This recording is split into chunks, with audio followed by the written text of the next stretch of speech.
Okay, let's start with something, well, really relatable for everyone listening.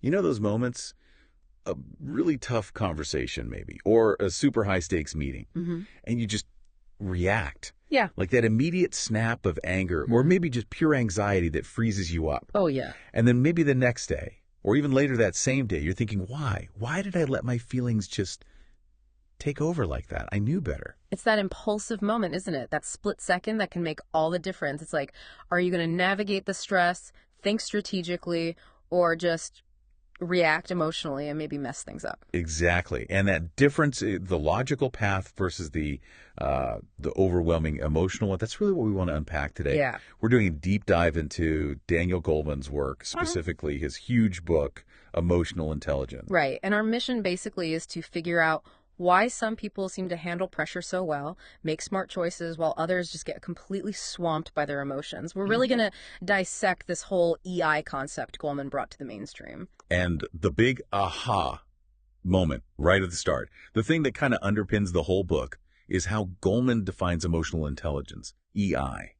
It's not just understanding and controlling your own feelings. Which is hard enough. Totally. But it's also about understanding and, crucially, managing the emotions of the people around you. And here's the kicker, the really revolutionary part of his argument. Goleman says EI, not just raw IQ, your intelligence quotient, can actually be more important. More important than just being book smart. Yeah, more important for professional success, for personal happiness, and for just making consistently smarter decisions day to day. It was a pretty big claim back then, challenging decades of focus on IQ. Okay, so this deep dive, we're going beyond just the definition. We want to explore that framework he lays out: self-awareness, self-regulation, empathy, social skills. Or the 5 pillars. Right, the pillars. Yeah. And show you how actually practicing these things can, well, genuinely improve your quality of life and maybe make your relationships a bit smoother.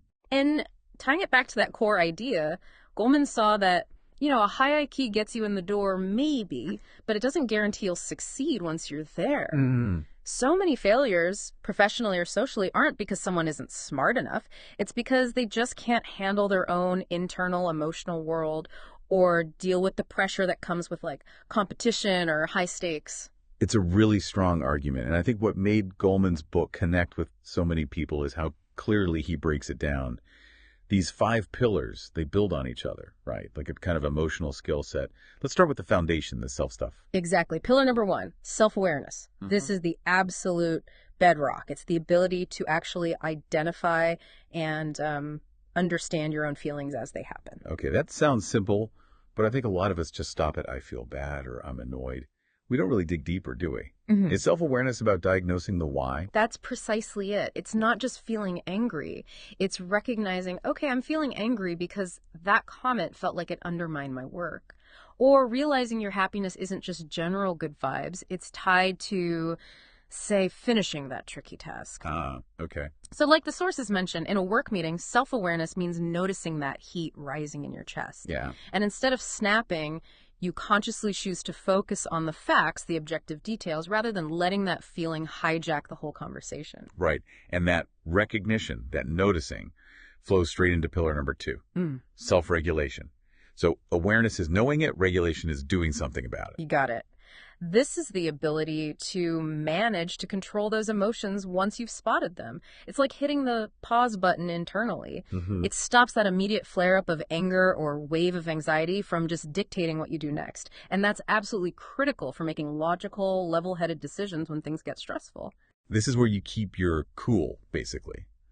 You feel that urge maybe to fire back a nasty email or just shut down. But self-regulation lets you take a breath, stay in control, and pick a response that actually helps you long-term, not just satisfies that immediate emotional itch. Then we move to the 3rd pillar, which is motivation. This is more about your internal engine. It's that drive, often fueled by the first 2, that keeps you pushing towards your goals, even when things get really tough or you're just exhausted. So like if you're learning a difficult new language or you're halfway through a massive draining project at work, motivation is what helps you push past feeling tired or frustrated. It keeps your eye on the prize, that long-term goal, even when the day-to-day feels like wading through mud. Absolutely. It's about persistence. Okay, so once we've got a handle on the internal stuff, awareness, regulation, motivation, then EI shifts outward towards other people. Which brings us neatly to pillar 4, empathy. Right. empathy. This is the capacity to really understand and comprehend what other people are feeling, to genuinely try and see things from their perspective. Not just guess, but actually try to feel it with them. Kind of, yeah. It lets you connect with people on a real emotional level, based on where they're actually at, not just the words they're saying. Okay, I saw a good example of this in the sources for the workplace. Like, noticing a colleague seems really off or distracted. Empathy means you might gently acknowledge that. Maybe say something like, hey, seems like you've got a lot on your plate, showing you see their struggle. Even if you can't fix their problem, that act of noticing builds huge trust. It really does. And that leads to the fifth and final pillar, which kind of ties it all together.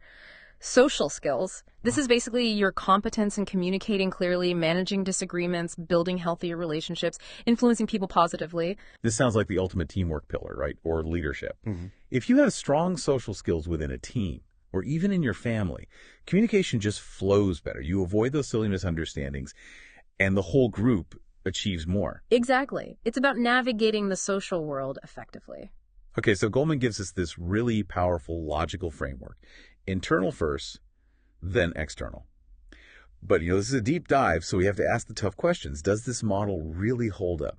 What did the sources we looked at say were maybe the weak spots or criticisms of this super influential book? That's crucial, yeah. I mean, the book got massive praise, mostly for taking these really complex psychological and neurological ideas. Stuff usually buried in journals. Exactly. And making them understandable for, well, pretty much anyone. You didn't need a PhD in psych to get it. That accessibility is its huge strength. But there's always a but, isn't there? I saw two main critiques pop up quite a bit in our research. First, some sources felt the book leans really heavily on the science and the history, especially at the beginning. Yeah, that's a fair point. It's kind of a balancing act Goleman had to do, right? To give EI credibility, he needed to ground it in solid research. He talks about things like the amygdala hijack. Right, where the emotional brain basically short-circuits the thinking brain. Precisely. Which is fascinating stuff, but the critique was that the sheer volume and detail of that scientific background early on could feel a bit like reading, well, a dense academic paper. It might have put off some readers who just wanted the practical how-to. So maybe a bit too much showing the work up front, potentially slowing things down for the average reader. Potentially, yeah. Now, the second critique is really relevant for a lot of our listeners, especially those in leadership or management roles. Okay. Even though the fifth pillar is social skills, which is vital for teams, some sources argued Goleman's focus stays mostly on the individual. How so? Like how I become more self-aware, how I become more empathetic. Exactly. The criticism is that he provides fewer concrete blueprints or models for applying EI systemically across an entire organization. Like, how do you build an emotionally intelligent company culture or manage large-scale conflicts within a business using these principles? The book excels at personal development, but maybe less so on the organizational strategy side. Ah, that's a really important distinction. Personal growth versus systemic change. But, okay, despite those critiques, maybe too academic in parts, maybe less focus on the whole organization, the value for you, the individual listener, still seems massive, right? Oh, absolutely. Just understanding this stuff helps you handle everyday stress better. That alone improves your quality of life, like, immediately. And mastering that self-awareness and self-regulation combo, knowing your triggers and managing your reactions, that's fundamental for getting through any kind of crisis successfully. Right. Whether it's a fight at home, a looming deadline, or a setback in your studies, it lets you steer instead of just being swept away. And even if the book doesn't give you a step-by-step corporate plan, higher individual EI in a team just naturally leads to better collaboration because you're simply better at reading the room, understanding your colleagues' emotional states, and responding in a way that helps, not hinders. Okay, enough theory. Let's make this real. If this framework is so useful, let's walk through a couple of tricky real-world scenarios and see exactly how you deploy these EI pillars. Sounds good. Let's start with a classic, the high-stress work project. This really tests that self-awareness and self-regulation. All right, picture this. Your boss drops an urgent project on your desk. The deadline feels impossible. Your immediate gut reaction, probably stress, maybe even anger bubbling up.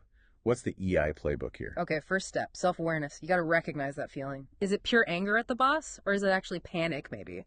Fear of failure, masses frustration. Naming it is key. Okay, this is pressure-induced anxiety. Got it. Name the feeling. Then, self-regulation. Instead of reacting instantly, snapping back, sighing dramatically, whatever you pause, maybe take a slow, deep breath, and then you choose a strategic response. Ask a clarifying question like, okay, given the tight time frame, what's the absolute must-have part of this? Right. And the outcome is totally different. You shift from an emotional outburst, which clouds your thinking, to a logical problem-solving mode. You stay focused, the quality of your work is probably better, and you haven't burned a bridge with your boss. Just pausing and naming the feeling, this is anxiety, can honestly save you so much trouble later. It really can. Okay, let's shift gears. Scenario 2. Conflict in a relationship. Say a friend, partner, family member said something that just stings. Your instinct is probably to lash back, get defensive. Yep, shields up immediately. Okay, so here's where the outward-facing pillars come in. Instead of immediate defense, you deploy empathy. You force yourself to pause that reaction and genuinely wonder, why did they say that? Are they having a terrible day? Are they stressed about something completely different and just taking it out on you? So you're trying to understand their motivation before you react to the impact on you. Exactly. Choosing empathy first often diffuses the whole situation. You might respond calmly, maybe asking something like, hey, that sounded a bit sharp, is everything okay? You're addressing the potential root cause, not just the surface insult. It avoids escalating the conflict and honestly usually makes the relationship stronger because you showed you cared about their state, not just your own wounded pride. Makes sense. Okay, one more. Let's think about group dynamics, maybe a team project, or even tricky family discussions where opinions clash hard. Yeah, those can get tense. Here, you'd probably use a combo. Empathy first, again, to try and understand why people are digging their heels in. What's the underlying feeling? Fear, frustration, feeling unheard. Then you bring in social skills, your ability to mediate, to communicate effectively. You ask open-ended, rational questions that try to find common ground or clarify the core disagreement, rather than just letting everyone shout their opinions.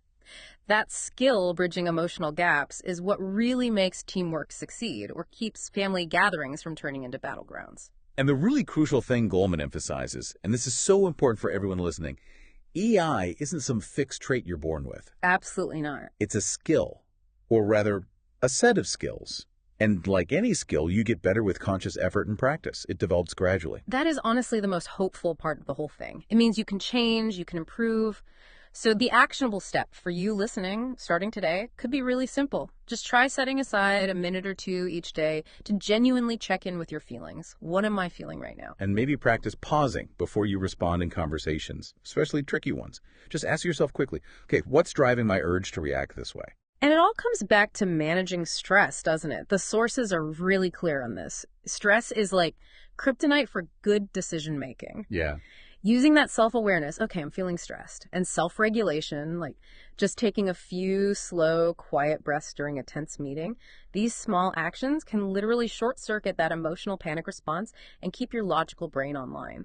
So wrapping this up, what we've explored today is that using emotional intelligence, this framework Goleman laid out, really equips you to handle challenges better. Yeah, it helps you make smarter, more reasoned decisions and build stronger connections both with others and, maybe most importantly, with yourself. And it's not a quick fix. It's a skill set you build over time with practice. Every challenge becomes a chance to flex those EI muscles. We could definitely dig deeper in future sessions, maybe looking specifically at how these skills apply in really high-pressure jobs or complex family negotiations. Lots more to explore there. For sure. But for our final thought this week, let's push a bit further. We talked about using self-awareness to just identify your feelings. The real challenge, though, is moving from I feel stressed to I feel stressed because. Getting to the root cause. Exactly. So the challenge for you this week, pick one situation where you feel stressed or angry or frustrated. And don't just name the feeling. Try to pinpoint the specific trigger, the actual root cause behind it. Remember that initial gut reaction, that amygdala hijack? It evolved for survival threats, right? But most of our daily stressors aren't saber-toothed tigers. Hopefully not. So if stress is the biggest obstacle to making good choices, what's the most powerful tool you already have inside you to overcome that obstacle? It's that conscious decision, isn't it? The choice to actually engage these EI skills, to pause, reflect, and regulate. We'll leave you mulling that one over. Thanks for diving deep with us today.